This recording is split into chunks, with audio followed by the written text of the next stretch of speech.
दोस्तों आज की वीडियो का टॉपिक है फोर्स।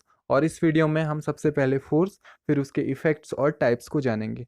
दोस्तों, वैसे अगर हम नॉर्मली फोर्स को समझें तो जो ताकत किसी भी चीज़ को पुश करने या पुल करने में काम आती है उसे हम फोर्स कहते हैं। मतलब कि फोर्स किसी भी चीज़ को उसकी जगह से हिला सकती है या फिर किसी भी चीज़ को रोक सकती है।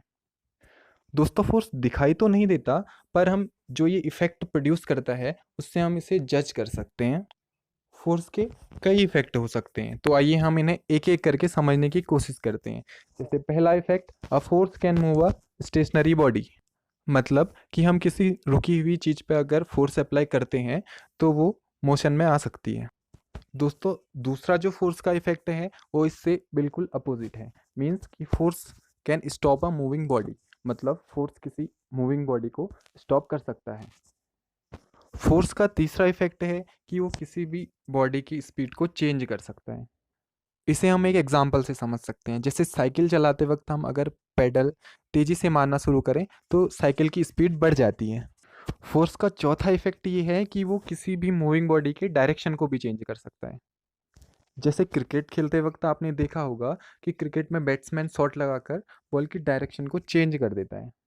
फोर्स का अगला इफेक्ट यानी पांचवा इफेक्ट ये है कि फोर्स किसी भी ऑब्जेक्ट के शेप या साइज को चेंज कर सकता है। जैसे हम किसी रबर की बॉल को अगर प्रेस करें तो कुछ टाइम के लिए उसका शेप चेंज हो जाता है। दोस्तों, अब फोर्स टू टाइप्स के होते हैं, बैलेंस फोर्स और अनबैलेंस फोर्स।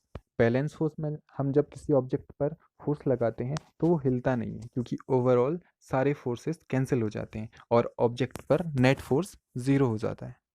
फॉर एग्जाम्पल, जैसे अगर हम किसी ऑब्जेक्ट पर दोनों तरफ से सेम क्वांटिटी का फोर्स लगाएं तो यहाँ पर नेट फोर्स जीरो हो जाएगा। तो हम इस ऑब्जेक्ट पर लगने वाले फोर्स को बैलेंस फोर्स कहेंगे। और अनबैलेंस फोर्स होता है कि हम अगर उस पर फोर्स लगाएं तो ऑब्जेक्ट हिल जाए, मतलब कि उस पर नेट फोर्स जीरो नहीं होता है।